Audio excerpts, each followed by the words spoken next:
Friends, I am आप UGC net ZF TGT PGT में आप सभी का स्वागत है।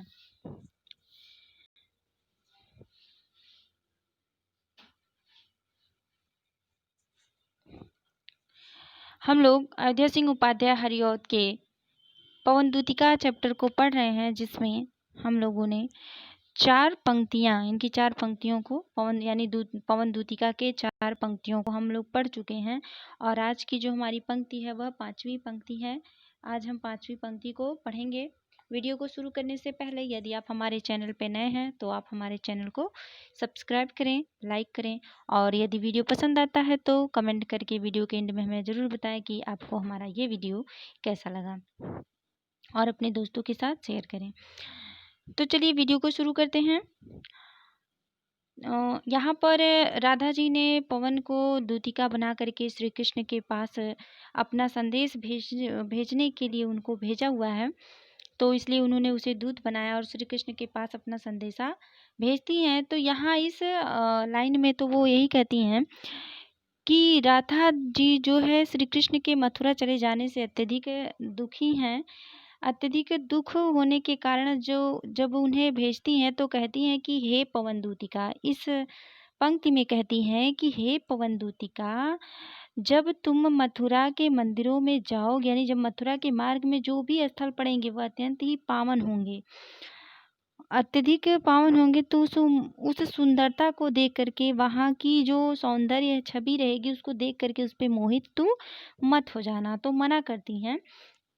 और ये भी कहती हैं कि यदि मार्ग में तुम्हें कोई दुखी व्यक्ति थका हुआ मिल जाए तो तुम उसकी मदद करना, ये कहती। तो यहाँ इस पंक्ति में यही बताया गया है। कहती है राधा, थोड़ा आगे सरस रव का धाम सतपुष्पों वाला, अच्छे अच्छे बहुद्रुम लतावान सौंदर्यशाली, पारा वृंदा विपिन मन को मुग्धकारी मिलेगा, आना जाना इसी विपिन से मुहैमान ना होना। तो कहती हैं कि थोड़ा आगे सरस रव का धाम सतपुष्पों वाला। राधा कहती हैं, हे पवन, जाते जाते यदि मार्ग में तुझे कोई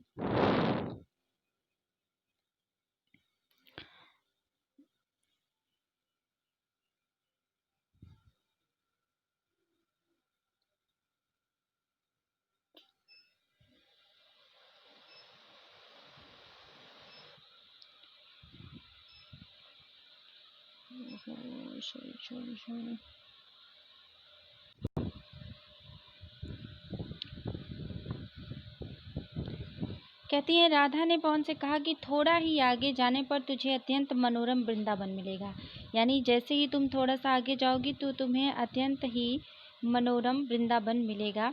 उसमें पक्षियों का मधुर संगीत गूंजा करता है। अच्छे अच्छे बहुद्रुम लतावान सौंदर्यशाली, अच्छे अच्छे माने बहुत ही, बहु माने अनेक, द्रुम माने वृक्ष, लतावान माने अत्यधिक सुंदर लताओं वाले, सौंदर्यशाली माने सुंदरता से युक्त। तो उसमें पक्षियों का मधुर संगीत गूंजा करता है, मधुर फूलों से वह लदा रहता है, उसमें सुंदर सुंदर वृक्ष तथा लताएं हैं। तो कहती हैं प्यारा वृंदा विपिन मन को मुग्धकारी मिलेगा। तो वह जो लताएं हैं, जो वृक्षों की जो लताएं हैं और जो बागीचा है, वह अत्यधिक मुग्धकारी मिलेगा, यानी मन को मोहित कर लेने वाला मिलेगा। आना जाना इसी विपिन से मुहैमान न होना। तो कहती हैं कि हे पवन दूतिका, तुम उसी मार्ग से आना और जाना, लेकिन उस मार्ग पर मोहित हो करके वहाँ रुक मत जाना। तो कहती हैं थोड़ा आगे सरसरव का धाम सतपुष्प वाला, जैसे ही तुम थोड़ा सा आगे बढ़ोगी तुम्हें अत्यंत ही मनोरम वृंदावन मिलेगा, अच्छे अच्छे बहुद्रुम लतावान सौंदर्यशाली, वहाँ अनेकों प्रकार के सुंदर सुंदर बहुत से वृक्ष और लताएं मिलेंगी। प्यारा वृंदा विपिन मन को मुग्धकारी मिलेगा, और वह वृंदावन, उस वृंदावन में पक्षियों का मधुर संगीत गूंजा करता है, मधुर संगीत गूंजा करता है, और मधुर फूलों से वह लदा रहता है। आना जाना इसी विपिन से मुहैमान न होना, तुम उसी मार्ग से आना और जाना, लेकिन वहाँ पर भ्रमण करते रहना उस वन में, लेकिन मोहित हो करके उस वृंदावन में ही रुक मत जाना। आगे देखते हैं।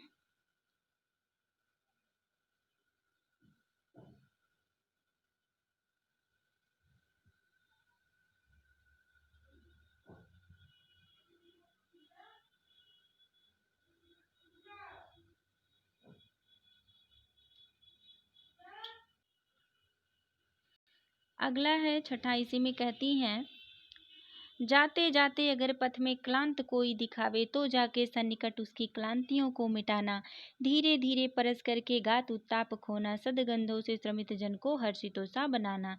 आगे कहती हैं कि हे राधा कहती हैं पवन दूतिका से, हे पवन, जाते जाते अगर पथ में क्लांत कोई दिखावे, जाते माने मार्ग में आगे जब तुम बढ़ोगी तो पथ मतलब रास्ता, क्लांत माने कोई थका हुआ व्यक्ति दिखाई दे तो जाके सन्निकट, सन्निकट माने उसके पास जाना और उसकी क्लांति यानी उसके दुखों को, उसके थकावट को दूर कर देना, मिटा देना। तो कहती हैं कि जाते जाते अगर पथ में क्लांत कोई दिखावे तो जाके सन्निकट उसकी क्लांतियों को मिटाना। राधा कहती हैं कि हे पवन, अगर जाते जाते यदि मार्ग में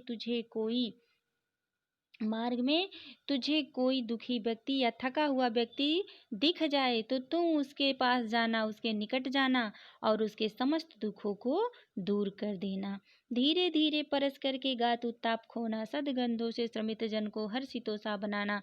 धीरे धीरे परस, परस मतलब स्पर्श करके, गात मतलब उसके शरीर को, उत्ताप माने दुखों को, उसके ताप को, खोना मतलब मिटा देना। सदगंधों से श्रमित जन को हर्षितों से जाना, अपने सुगंध से युक्त वायु प्रदान करके उसकी गर्मी को दूर कर देना और उसे प्रसन्नचित्त बना देना। हर्षित सा बनाना यानी खुश कर देना, प्रसन्न कर देना। तो कहती हैं धीरे धीरे उस पर रस करके गात उत्ताप खोना, सदगंधों से श्रमित जन को हर्षितों सा बनाना। कहती हैं कि धीरे धीरे उसके शरीर का स्पर्श करके उसकी गर्मी को दूर करना और अपनी सुगंधि से युक्त उस वायु प्रदान करके उस थके हुए व्यक्ति को प्रसन्न कर देना। यहाँ पर राधा का लोक सेविका का रूप चित्र किया गया है। भाषा खड़ी बोली है, अलंकार मानवीय है, रस श्रृंगार, शब्द शक्ति लक्षणा और प्रसाद गुण है, छंद मांद्राक्रांता का प्रयोग हुआ है। अगली पंक्ति है, लज्जाशीला पथिक महिला जो कहीं दृष्टि आए, होने देना विकृत व्यसना तो न तू सुंदरी को, जो थोड़ी सी भी श्रमित वह हो, गोंद ले श्रांति खोना, होठों की और कमल मुख की मला लाए मिटाना। इस पंक्ति में अयोध्या सिंह उपाध्याय हरिऔध जी ने कहा है कि जो राधा है उन्होंने वह श्री कृष्ण के वियोग में अत्यंत ही दुखी हैं और पवन को दूतिका बनाकर अपना संदेश भेज रही हैं। अपने दुख में भी उन्हें अन्य लोगों की दुख की चिंता, यानी जो राधा वो अत्यधिक दुखी तो है लेकिन साथ ही साथ वह अपने दुख के साथ साथ अन्य लोगों के दुख को भी देख करके अत्यधिक चिंतित हो जाती हैं। तो कहती हैं, इस पंक्ति में कहती हैं, राधा पवन को समझाती हुई कहती है कि लज्जाशीला पथिक महिला जो कहीं दृष्टि आए, यानी मार्ग में कहती हैं कि हे पवन दूतिका, यदि मार्ग में तुझे कोई लज्जाशील स्त्री दिखाई दे, यदि दृष्टि माने दिखना है, दिखाई देना, कोई महिला, पथिक मतलब कोई राही, लज्जाशीला पथिक महिला जो कहीं दृष्टि आए, हे पवन दूतिका, यदि मार्ग में तुझे कोई लज्जाशील स्त्री दिखाई दे तो तू क्या करना, होने देना विकृत वसना तो न तू सुंदरी को। विकृत माने अस्त व्यस्त, वसना माने वस्त्र, उसके वस्त्र को अस्त व्यस्त मत होने देना, यानी तू उसके वस्त्रों को उड़ाना मत, तो तू सुंदरी के वस्त्रों को उड़ाना मत। जो थोड़ी भी श्रमित वह हो, गोंद ले श्रांति खोना, होठों की और कमल मुख की मलान लाए मिटाना। आगे कहती हैं, यदि वह थोड़ी सी भी थकी हो प्रतीत हो, थोड़ी सी भी थकी प्रतीत हो, वह जो थोड़ी भी श्रमित वह हो, यानी वह थोड़ी सी भी अगर थकी हुई तुम्हें दिखाई दे, प्रतीत हो, तो गोद ले श्रांति खोना, तो तुम उसे अपने गोंद में लेकर उसकी थकावट को दूर कर देना। तथा होठों की और कमल मुख की मलिनता मिटाना, और उसके होठों तथा कमल जैसे मुख की मलिनता को अपनी शीतलता से दूर कर देना, अर्थात अपने शीतल शीतल सुगंधित हवाओं के माध्यम से उसकी कमल के समान मुख की मलिनता को मिटा देना।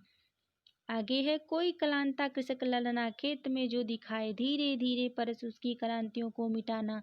आगे कहती हैं, हे पवन दूतिका, यदि कोई कलांता कृषक ललना, यानी किसान का पुत्र, यानी किसान खेत में जो दिखाए, यानी यदि खेत पर कोई थकी हुई किसान स्त्री दिखाई दे तो धीरे धीरे परस माने स्पर्श करना, क्लांति माने उसके दुख को मिटाना, तो धीरे धीरे उसके शरीर को स्पर्श करके उसकी संपूर्ण थकावट को दूर कर देना। तो कोई क्लांता कृषक ललना खेत में जो दिखाए, धीरे धीरे परस उसकी क्लांतियों को मिटाना। कहती है पवन, यदि खेत पर कोई थकी हुई किसान स्त्री दिखाई दे तो तू उसके धीरे धीरे उसके शरीर का स्पर्श करके उसकी संपूर्ण थकावट को दूर कर देना। जाता कोई जलद यदि हो व्योम में तो उसे ला। जलद माने बादल का टुकड़ा, व्योम माने आकाश, छाया द्वारा सुखित करना यानी छाया प्रदान करके उसे सुख प्रदान करना। तप्त भूतांगना को यानी गर्म से जलती हुई उसके शरीर को, भूतांगना माने गर्म से जलती हुई उसके शरीर को क्या करना, दूर कर देना।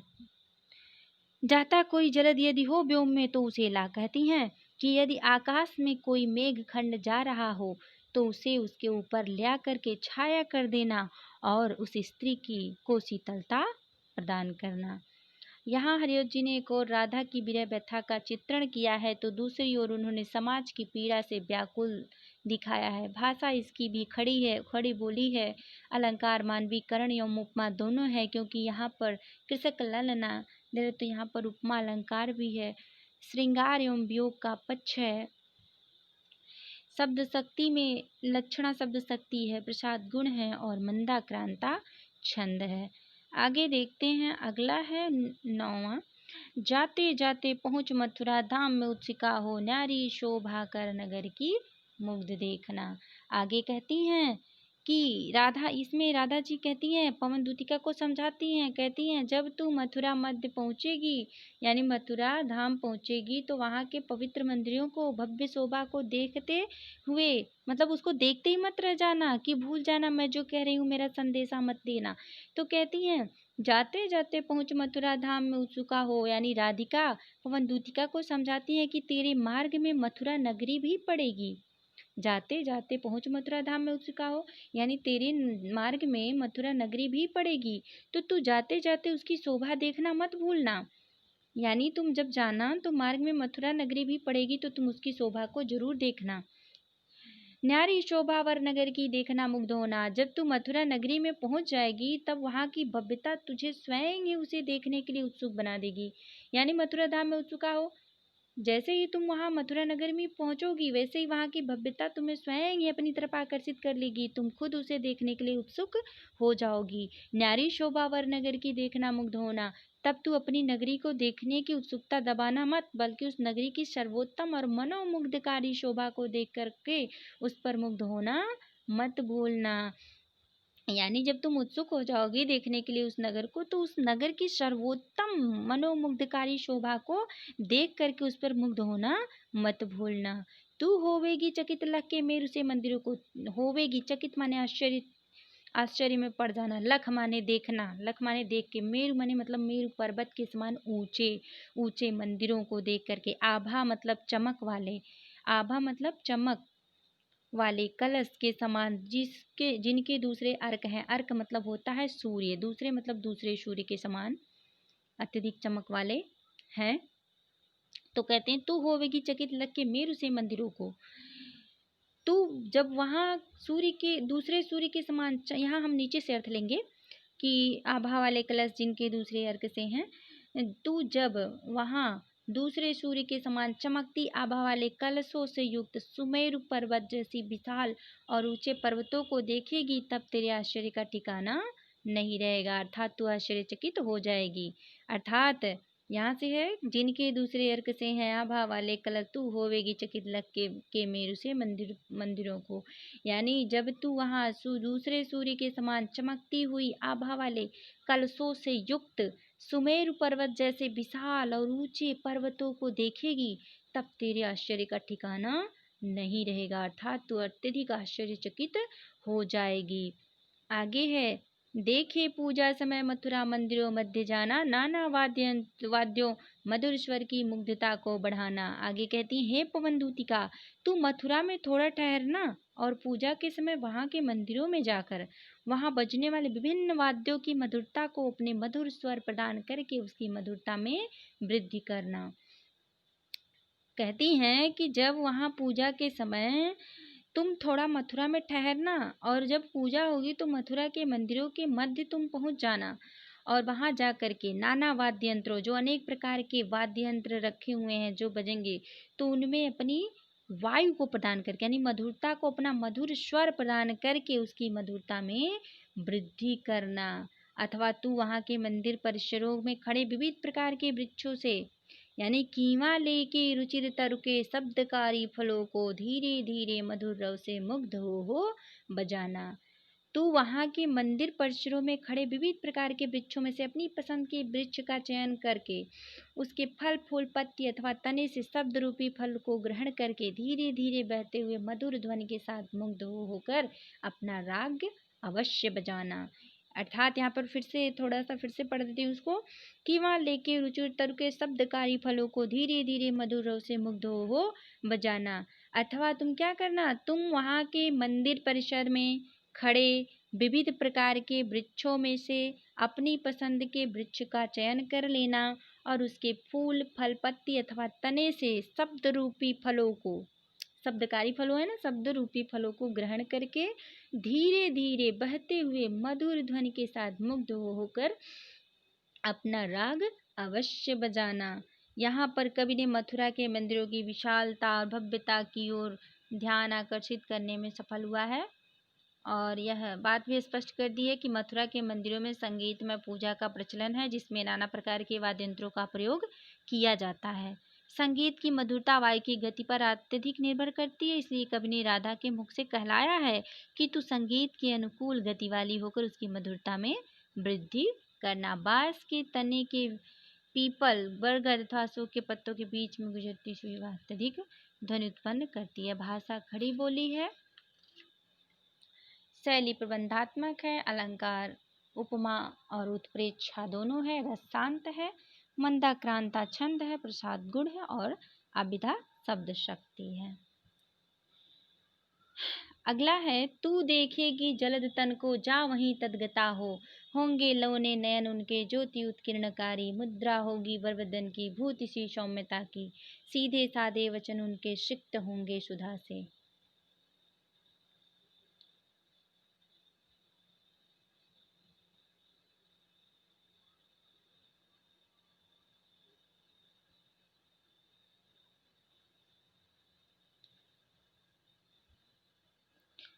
आगे कहती हैं, राधिका पौन दूतिका को मथुरा में स्थित अपने प्राण प्यारे श्री कृष्ण को की पहचान बताती हुई कहती हैं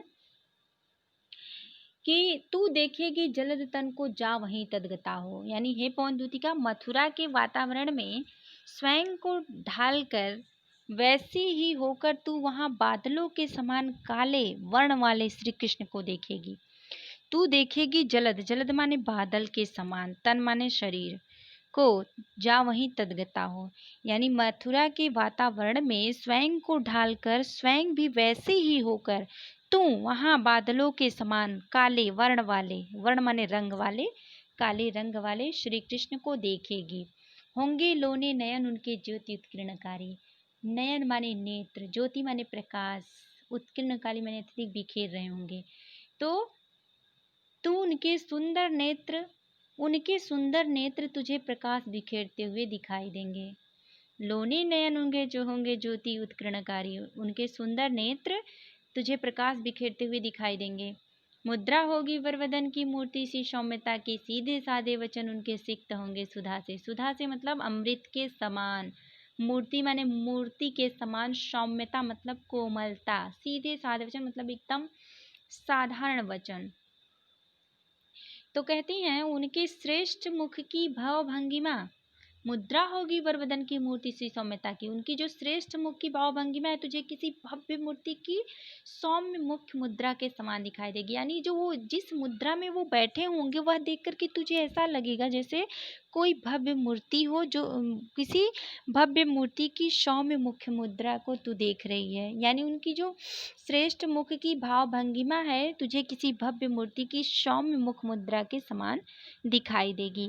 सीधे साधे वचन उनके सिक्त होंगे सुधा से, और जब तू उनके वचनों को सुनेगी तो उनके सीधे साधे वचन तुझे प्रेम के अमृत से सींचे हुए लगेंगे। ऐसा लगेगा मानो कि उनकी जो वाणी है, जब वो बोल रहे हैं तो उनकी वाणी से, उनके वचनों से अमृत का पान कर रहे हों, यानी अमृत के समान अत्यधिक मीठे वचन उनके मुख से निकल रहे हों। तो मुद्रा होगी वरवदन की, मुख मूर्ति सी सौम्यता की, सीधे साधे वचन उनके सिक्त होंगे सुधा से। उनकी श्रेष्ठ मुख की भाव भंगिमा तुझे किसी भव्य मूर्ति की सौम्य मुख मुद्रा के समान दिखाई देंगी, और जब तू उनके वचनों को सुनेगी तो उनके सीधे साधे वचन तुझे प्रेम के अमृत से सींचे हुए लगेंगे। आगे है नीले फूले कमल दल सी गात की श्यामता है, वसन कर में पहनते हैं फबीला, छूटी काली अलग मुख की कांति को है बढ़ाती, सद वस्त्रों में नवल तन की फूटती सी प्रभा है। कहते हैं यहाँ पर पवन, हे पवन, नीले फूले कमल दल सी गात की श्यामता है, यानी नीले खिले कमल पुष्पों के समूह की श्यामता के समान ही उनके शरीर की श्यामल छवि है। यानी जो श्री कृष्ण की शरीर है वह नीले कमल पुष्पों के समूह की श्यामलता के समान ही है। पीला प्यारा वसन कट में पहनते हैं फबीला, अर्थात उनका यहाँ पर है, अर्थात उनका जो सांवला रंग है ऐसा मनोरम है जैसे नीले कमल पुष्पों के समूह की श्यामता अत्यंत मनोरम होती है। वे श्री कृष्ण वे श्री कृष्ण अपने शरीर पर अत्यंत आकर्षक पीला सुंदर वस्त्र अपनी कमर में धारण किए रहते हैं। छोटी काली अलख मुख की कांति, उनके माथे पर लटकती हुई बालों की एक लट, अलख मतलब होता है बालों की एक लट, उनकी मुख की कांति माने चमक को और अधिक बढ़ा देती है। तो छोटी काली अलख मुख की कांति को है बढ़ाती, उनके मुख माथे पर लटकती बालों की एक लट उनकी मुख की शोभा में वृद्धि करती है। सद वस्त्रों में नवल तन की फूटती सी प्रभा, उनके सुंदर वस्त्रों से उनके रमणीय शरीर की कांति उत्कीर्ण होकर वहाँ के वातावरण को मनोहर बना रही होगी। यानी उनके जो सुंदर वस्त्र हैं उनके रमणीय शरीर की कांति चमक को उत्कीर्ण होकर वहाँ के वातावरण को मनोहर बना रही होंगी। भाषा खड़ी बोली है, प्रबंधात्मक छंद है, शैली है, अलंकार उपमा और अनुप्रास है, विप्रलम्ब श्रृंगार है, मंदाक्रांता छंद है, प्रसाद गुण है और अभिधा शब्द शक्ति है। यहीं पर वीडियो एंड होता है। वीडियो देखने के लिए आप लोगों का बहुत बहुत धन्यवाद। Thanks for watching.